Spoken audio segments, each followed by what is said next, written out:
Winter 1944. The forests of Eastern Europe burned beneath snow. Gunfire crackled between the birch trees like frozen lightning.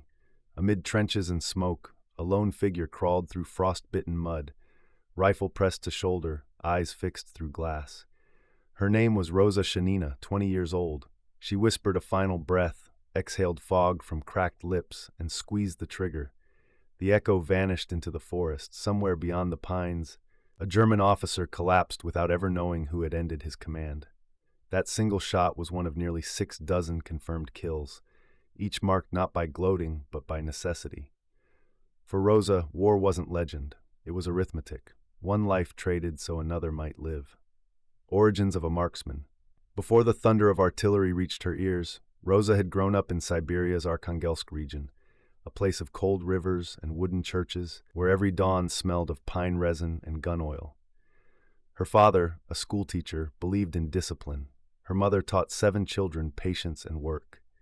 Roza was the 5th, quiet, athletic, and stubborn. She preferred running through the forest to needlework, climbing trees instead of memorizing hymns. The rifle came later, but the focus was already there, an unblinking eye that saw movement before sound. When Germany invaded the Soviet Union in June 1941, Roza was only 17. News of the front reached her classroom in fragments. Names of fallen cities whispered through radio static. One evening, she watched evacuee children stumble off a freight train and realized their mothers had remained behind, fighting for a homeland she still took for granted. Within weeks, she volunteered for the Soviet Women's Anti-Air Defense Unit, one of the countless organizations where young patriots learned that equality in war began not with opportunity, but loss.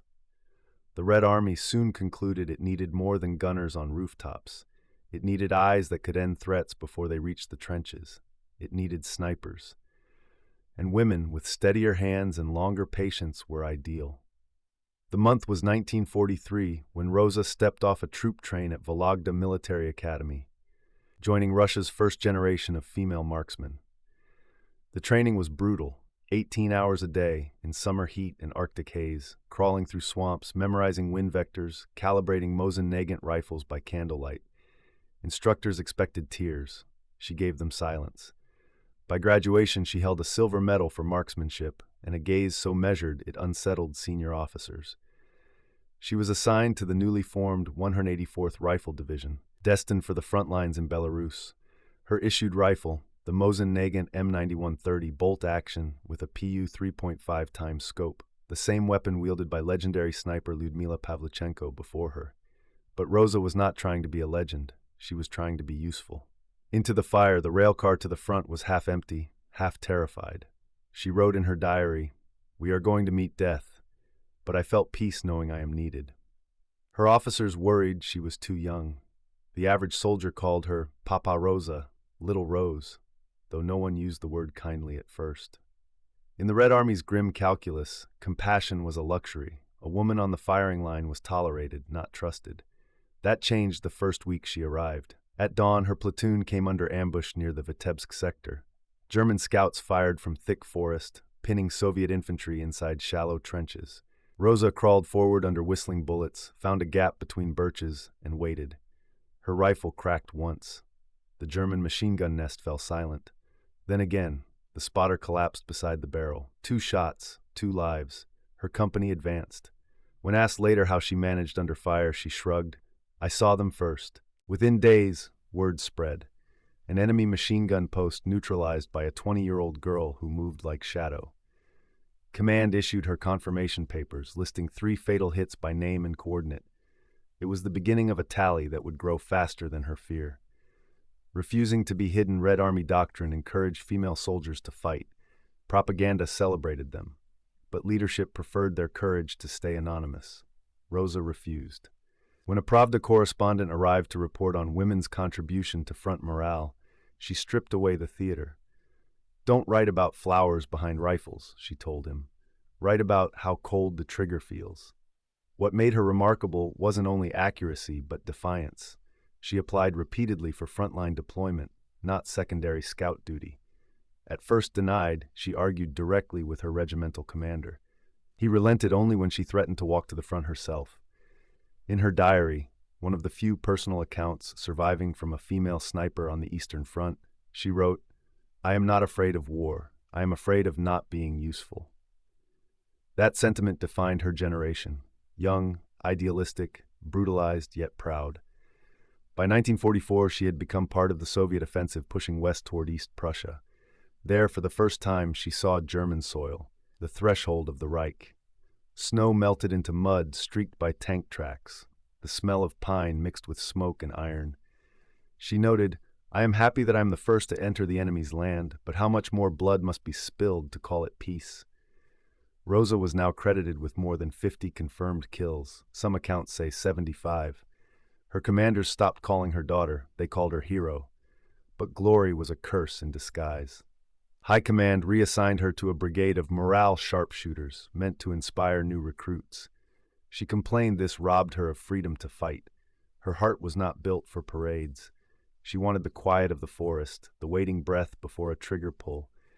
So she found her way back to the line, slipping into battle under gauze and rumor, the most dangerous kind of patriotism, the one unmonitored. Between fire and faith. By late 1944, in the chaos of East Prussia's forests, the sniper known as Roza Shanina hunted not from hatred but from rhythm. Her diary entries began to carry poetry. "We move through snow like ghosts. Only the heartbeat proves we live. When the bullet flies true, I feel nothing. That is peace." Her comrades described her calm as supernatural. She smiled before every shot, one recalled, not out of joy, out of release, as if the moment after firing was the only time the world made sense. Frontline records show she was twice decorated, promoted to sergeant, and now led a small sniper unit of her own, all under 23 years old. That winter, letters reached her hometown in Yedma, where her mother still taught children under candlelight. The villagers gathered to hear Roza's story read aloud from newspapers. They called her the unseen huntress. In truth, she never hunted for fame. She hunted because her homeland had been invaded, and every pull of the trigger might shorten the war. By the winter of 1945, Eastern Europe had become a vast graveyard dusted with snow. The Red Army surged westward across frozen rivers, reclaiming one shattered village after another. For Roza Shanina, now a seasoned sergeant, the movement from defense to vengeance felt strange. Victory was coming, but it smelled like frost and ashes. She was 20 years old, younger than most of the rifles she carried, yet her name drifted through the Soviet lines like rumor and prayer. Commanders quoted her in briefings, journalists hunted for her photograph. Letters poured to her unit from schools and factories, children calling her the Eye of Revenge. But behind the headlines, she simply called herself a soldier. In her battered notebook, she wrote, "Each shot is a heartbeat erased. If I count them, I lose myself." Her detachment, the 184th Rifle Division, marched toward the German border through a wilderness of shell holes and blackened villages. Enemy artillery still barked from ahead, retreating but not broken. For Soviet troops, every meter forward cost lives.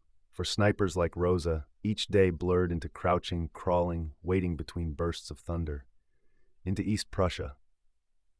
When Roza crossed into East Prussia, the first soil of the Reich, she felt the war change temperature. The forests were dense and quiet, the lakes frozen black under February skies. German defenders, desperate now, fortified every barn and church steeple. The landscape seemed deserted until it suddenly ignited in gunfire. Her role expanded. She was no longer one soldier. She was instructor, scout, and moral compass. Commanders sent her unit to neutralize pinpoint machine gun nests before infantry assaults. Between operations, she drilled new recruits, teaching them to hide breath inside a scarf, to sense distance by echo, to never forget wind direction even under fear. Her voice was soft but absolute. A sniper wins by patience, not hate. That mantra saved many. Complacency killed more. One night, when a blizzard glazed the trenches in ice, Roza shared her last loaf of bread with a boy so terrified he couldn't load his rifle. "You mustn't aim at the man," she told him. "Aim at the war itself." Hours later, he followed her into the trees. When he returned alone, he whispered to others that she had moved like the wind, and that the German machine gun post had simply gone silent. From that week forward, her comrades said the forest respected her.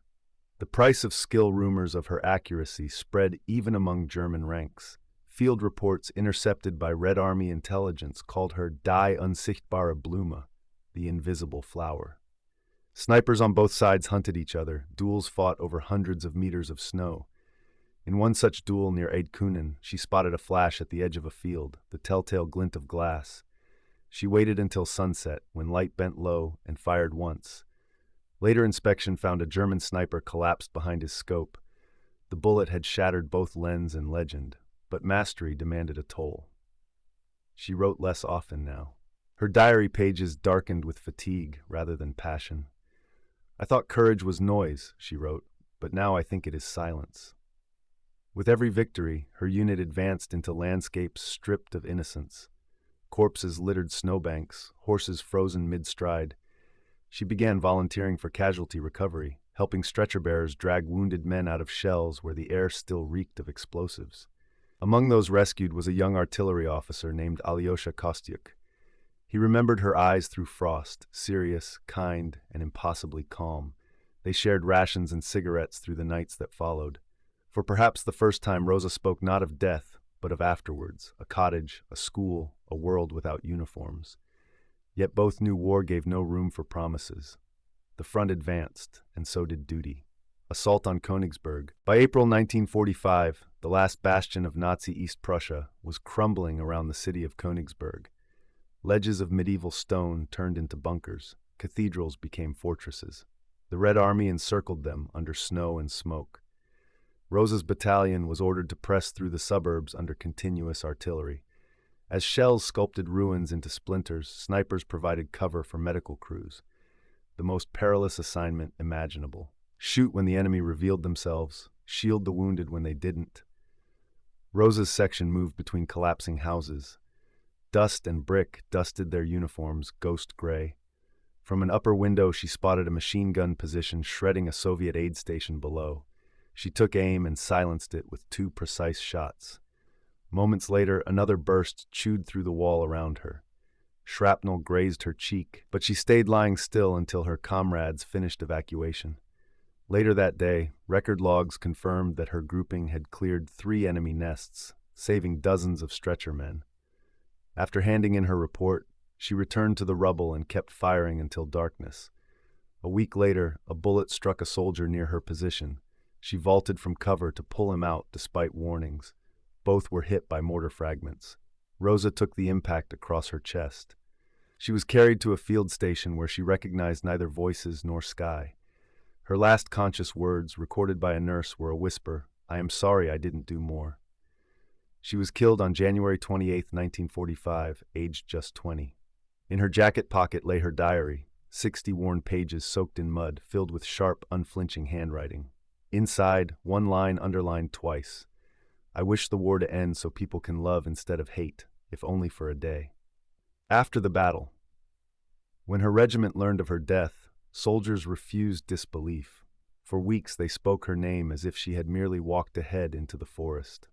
The Red Army formally listed her as killed in action, but buried her diary with honors at a small grave near Königsberg. Later, a journalist who had met her months earlier retrieved a copy of her notes. In 1965, excerpts were finally published, the voice of a 20-year-old woman who had written with more honesty than any report. Historians would confirm 59 recorded kills, with estimates rising above 75. But numbers meant little.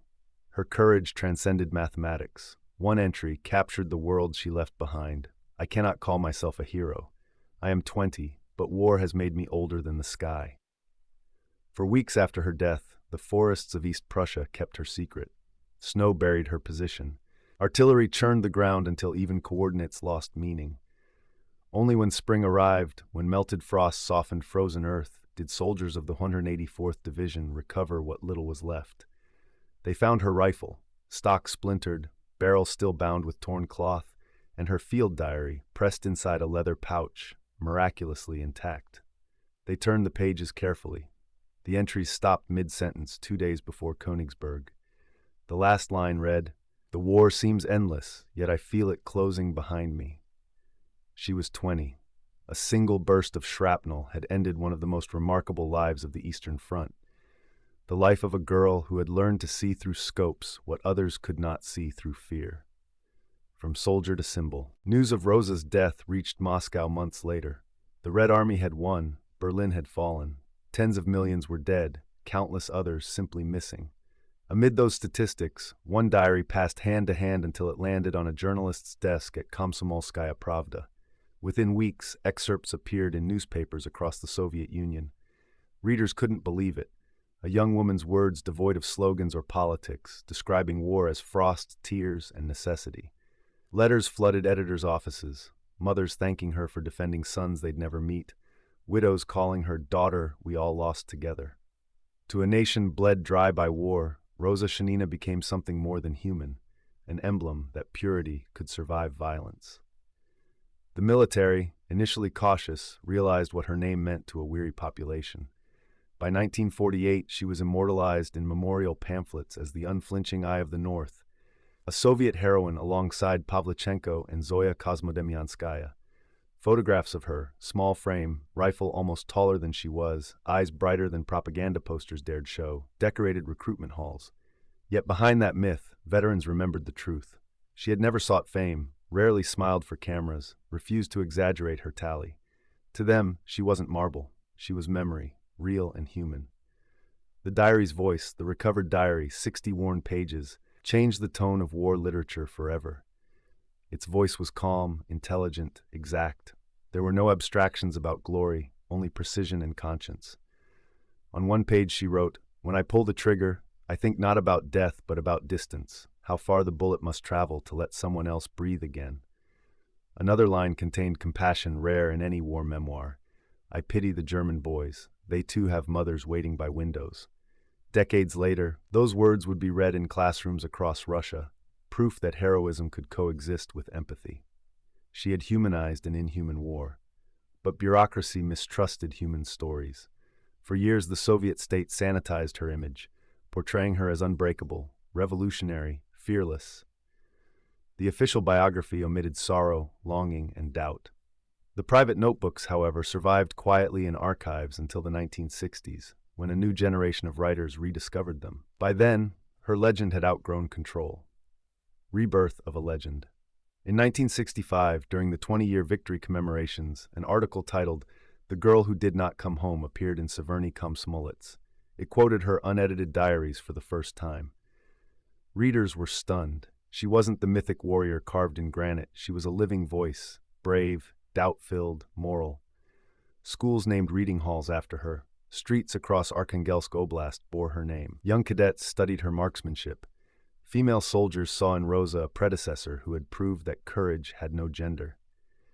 Outside her hometown Yedma, a modest statue rose by 1974.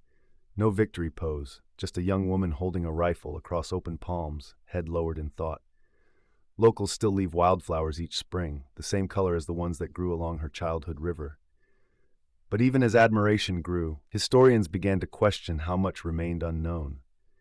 Wartime records were chaotic. Some of her claimed kills lacked confirmation. Certain officers disputed her presence in late 1944 battles. Others defended it passionately. The truth likely balanced between fact and folklore, but even that ambiguity added to her legend. Because the point was never how many lives she took. It was what she gave. The stark reminder that war consumes youth first, ideals second, and innocence last, legacy across time. Roza Shanina's reputation faded slightly after the Soviet Union dissolved. For a decade, she lived mostly in footnotes, until her diary reappeared in print in 2014, newly translated, rediscovered by readers far beyond Russia. Western historians compared her to Anne Frank inverted, a young witness not hiding from war, but walking deliberately into it. Both spoke with clarity denied to most adults. Museums digitized her images. A shy girl with cropped bangs, crouched beside her rifle in the snow, half smiling at a cameraman between battles. Modern readers marveled at how youthful she looked, proof that courage often wears an innocent face. In interviews, surviving comrades described her not as hardened killer, but as gentle teacher who corrected others' aim calmly, who shared chocolate from rations, who hated taking photographs after missions. She always looked away from the camera, one said, as if afraid her eyes might show too much. The meaning of a shot today, historians count her among the great snipers of history, not for her total kills, but for transforming the very idea of what a sniper could be. She proved that empathy and precision weren't contradictions, that battlefield efficiency could arise from compassion, not cruelty. Her Mosin Nagant rifle, recreated from serial numbers, rests in the Arkhangelsk Museum of Military Glory. Visitors notice scratches along the wooden stock. Curators point to those markings as evidence of field repairs, but guides say she carved them each time she missed, not each time she hit. It was her way of remembering imperfection. Perhaps that, more than medals or propaganda, reveals who she was, a perfectionist of conscience in a world that rewarded violence. In every war, legends fade. Names become symbols. Symbols become cliches. Until one voice cuts through the static and makes us listen again. Roza Shanina's voice still does that. 8 decades later, her words can stop a reader mid-page. Her eyes, frozen in black and white, still challenge us to define what heroism means when it wears the face of a 20-year-old girl. After 1945, her story lived quietly in books and barracks.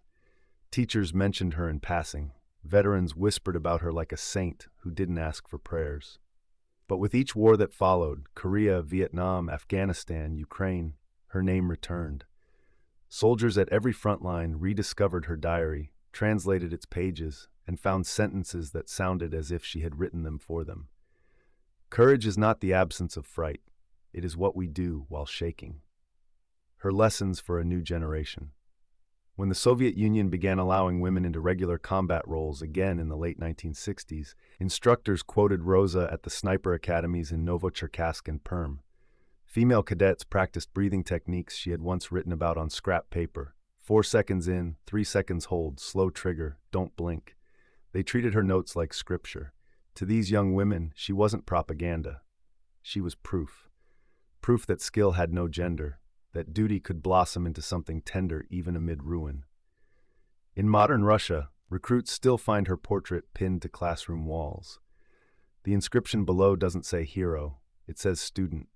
Because above all, Roza remained a learner, fascinated by precision, hungry for meaning, painfully aware that every bullet carried a lesson in mortality. Literature and memory writers and poets later called her Siberia's Joan of Arc. Films tried to capture the contrast between her fragility and ferocity, but celluloid could never reproduce the real tone of her diary. Half confession, half conversation with conscience. In 1969, playwright Yuri Seryogin dramatized her final days in the Frontline Diary. The production ran briefly before censors withdrew it for excessive sadness. Yet viewers remembered one line. She aimed at death like others aimed at the horizon. When new editions of her diaries surfaced decades later, that line returned. No longer censorship, but citation. The sadness was exactly why people needed to hear it. The human mystery behind the myth. Historians still debate details. Was her final tally really 59 confirmed kills or closer to 70? Did she die shielding a wounded soldier or after returning to her sniper post? The archive can't decide, and perhaps it shouldn't, because arithmetic never tells the moral weight of her life. Every verified shot represents hours of stillness, nerves shredding under frost. Every mission she chose meant seeing faces through a scope she'd rather not remember. Heroism, for her, wasn't glory. It was endurance without hatred. That's the part few legends understand.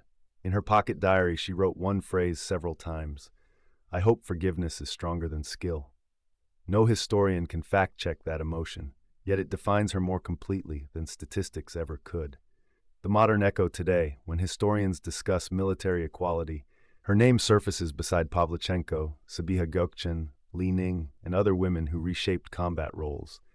But Roza stands apart because her legacy is preserved not in propaganda reels, but in handwriting, personal, unfiltered. The Arkhangelsk Museum keeps those pages under glass. Visitors lean close, tracing the curves of her Cyrillic letters, noticing where pressure deepened as bombs fell outside. Nearby sits her uniform tunic, patched and faded, size 36. The fabric could belong to any university student. A schoolgirl's sketchbook lies beside it, filled with drawings of rivers, dogs, and wild grass. This juxtaposition, innocence beside carnage, explains why people weep quietly there. Every September, local students walk to her memorial stone, laying lilac flowers and reading aloud passages from her journal. They hear her 19-year-old voice echo across generations. You have to believe in something gentle, or the world wins. A legacy without borders. Outside Russia, her memory travels differently. Western historians cite her as evidence that women snipers had the highest precision rates of the entire Eastern Front. Filmmakers use her silhouette in documentaries that rarely mention names. In Canada, her translated diary became a required reading in a university ethics course on violence. In Japan, a museum exhibition on women in war displayed her photograph beside those of medics and codebreakers, united by compassion amid catastrophe. Everywhere her image appears, the braids tucked under a cap, the soft half-smile, people ask the same question. How could someone so young bear that weight?